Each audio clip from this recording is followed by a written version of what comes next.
زندگیت را به دست خود بساز، چون هیچ کس جز خودت مسئولش نیست. آنچه که در دل داری در عمل نشان بده. همیشه به دنبال حقیقت باش، حتی اگر در ابتدا تلخ باشد. بزرگی در تحمل سختی ها و ناکامی هاست، نه در راحتی. انسان ها باید آگاهانه انتخاب کنند، نه به صورت تصادفی. در قلب تو قدرتی نهفته است که هیچ کس نمیتواند آن را از تو بگیرد. زندگی مثل یک سفر است، باید از آن لذت ببری، نه اینکه همیشه به مقصد فکر کنی. برای رسیدن به بهترین نسخه از خودت باید خودت را بشناسی. دشمن اصلی تو همیشه در درون خودت است. با تفکر و آگاهی می توانی دنیای خود را تغییر دهی.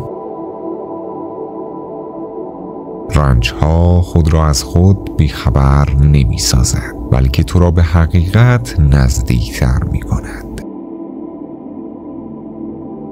هر کسی که در تلاش است شجاع است.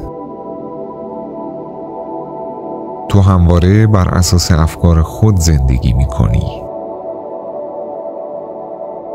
یک مرد نباید از خود فرار کند، بلکه باید به خود روبرو شود. زمان از دست رفته هیچگاه بر نمی گردد، پس هر لحظت را قدر بدان. انسان واقعی کسی است که در دلش صدای حقیقت را بشنود. زندگیت را بر اساس دیگران نگذار، خودت بهترین راه را پیدا کن. وقتی به خودت ایمان داشته باشی، هیچ چیز نمیتواند تو را متوقف کند. برنده کسی است که با شکست ها باز هم به راهش ادامه میدهد. اندیشه های درست پایه‌گذار زندگی موفق است. هیچ چیزی در جهان پایدار نیست، پس خودت را با تغییرات سازگار کن. ما باید در زندگی از روزهای سخت درس‌های بزرگ بگیریم. در دل انسان عشق به دنیا و دیگران باید جاری باشد.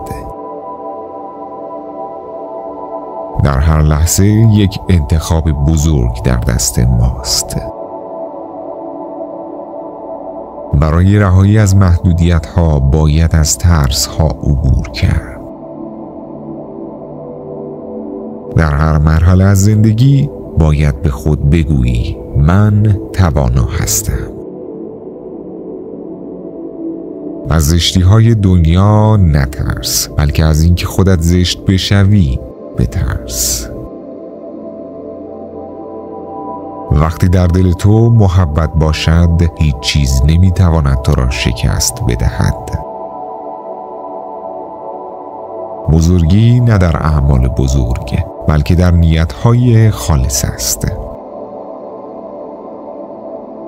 به همه زندگی‌ها احترام بگذار، چون همه چیز در هم است. آنچه را که می‌خواهی باید خودت به آن برسی.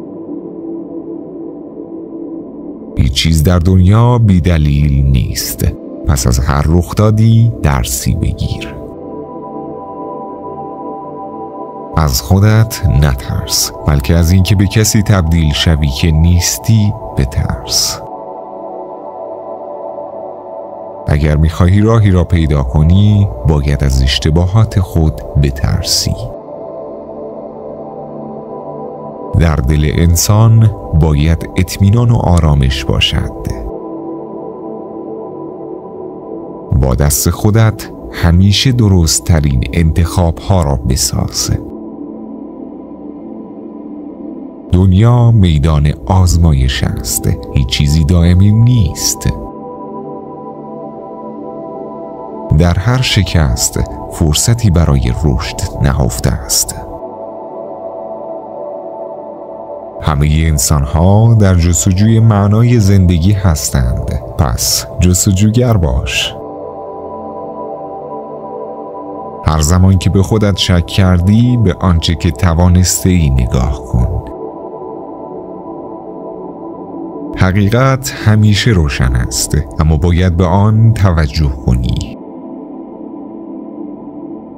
در زندگی همیشه به دنبال تعادل باش، نه افراط و تفریط. برای اینکه در برابر مشکلات مقاوم باشی، باید درونی قوی داشته باشی.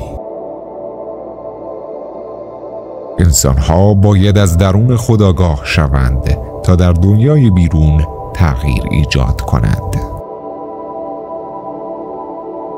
هرگاه که احساس کردی تنها هستی، به خودت یادآوری کن که قدرت درون توست.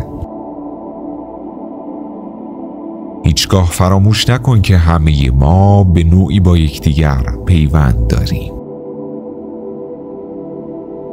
هر روز باید با خودت بیشتر آشنا شوی. ما از آنچه که میاندیشیم میسازیم. خوشبختی از درون آغاز می شود، نه از بیرون. زندگی یعنی رشد و رشد یعنی یادگیری از تجربیات.